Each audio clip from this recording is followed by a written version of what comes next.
couldn't even hear. Okay. I was just worried. Well, I'm okay now. Welcome back, everyone. Chef Laura Briscoe from Celebrated Cuisine is with us this morning. And then I want to say cooking up, but you really haven't cooked anything for us this morning. You're just putting together some yummy recipe with fresh ingredients. Assembling up a storm. I love that. I love that even better. And this was the basket that we've been talking about this morning, because in this one basket, all these ingredients has been, you know, what you're using for both of these recipes. Correct. And I talked a little bit earlier about the cilantro part of it. Can Yes. you tell us how do you what parts of the cilantro or parsley or anything like that that you use? I've spent time just like trying to Picking pull off each leaf off. one leaf at a time. Which can get very laborious. Yes. But, so what I do is I'll grab a small bunch at a time, and then I will just pop that off the stem. Okay. See, and then anything that's stuck to that, that's totally fine to use. You can use some of the stem, absolutely. The same thing with Italian flat leaf parsley. Okay. As a matter of fact, it's encouraged to do that, but with the, this can be very, very dominant in its flavor.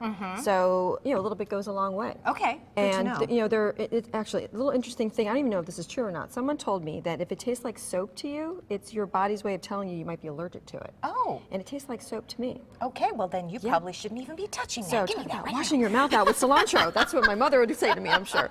So But you know, also, I always wonder too about washing it. Should you wash cilantro? you want to rinse all your herbs, yeah, Okay, absolutely. You okay. don't know if even someone just dropped it on the floor in the grocery store. Ah, good point. You know, okay. you just don't know. Good point. So Okay. the other thing, okay, so we're making our ceviche, and Okay. as we already discussed, we actually blanched or cooked the seafood that we're putting in this. Yes, okay? that's just something you but prefer a classic to do. ceviche, you would actually have the acids of the citrus, for example, being what would cook the seafood. And, Okay. and you'll know that because if you ever squeeze lemon on a piece of raw shrimp, because you're going to marinate it, you'll see it start to become opaque. It starts to Yes, cook. yeah. So anyway, so that's what I have in here, though. I'm using everybody. little bay scallops, not sea scallops, Oh. because of how, again, we're going to be presenting this. They're so delicious, little tiny things. And you Exactly. get those at the grocery store? Yep, or- and you don't even bother thawing them. Just put them right into the boiling water. When you go to cook them, they'll cook in about 2 minutes. Okay, so when Okay.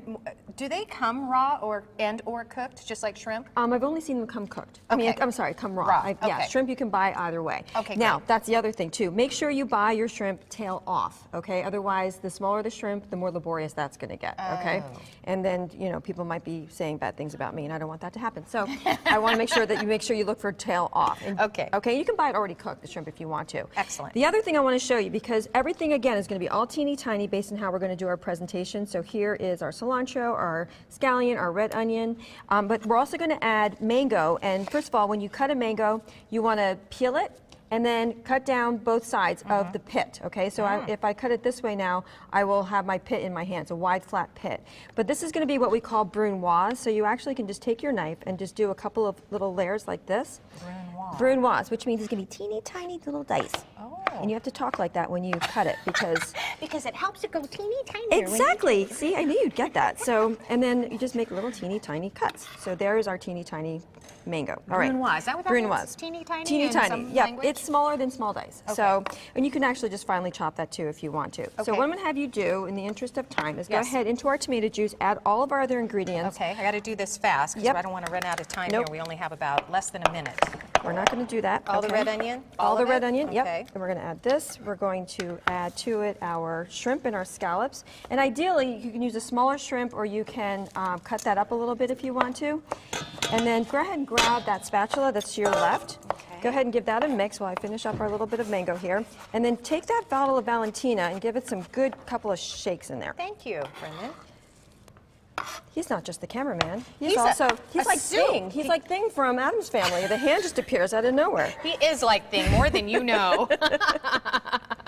Okay, so now, perfect thing to let sit again overnight if you want to. And what I Okay. do is I'll put that in a Ziploc bag so I don't have any leakage. And then what you're going to see in the next block is how we're going to Oh, the plate plating. this one. Yes, she's got some cool tips on how to plate. Oh, so you you're know gonna why? wanna Do you plate. like pearls? Uh-huh. We're going to have avocado pearls. I like avocado pearls even better. All right, thanks, Chef Laura.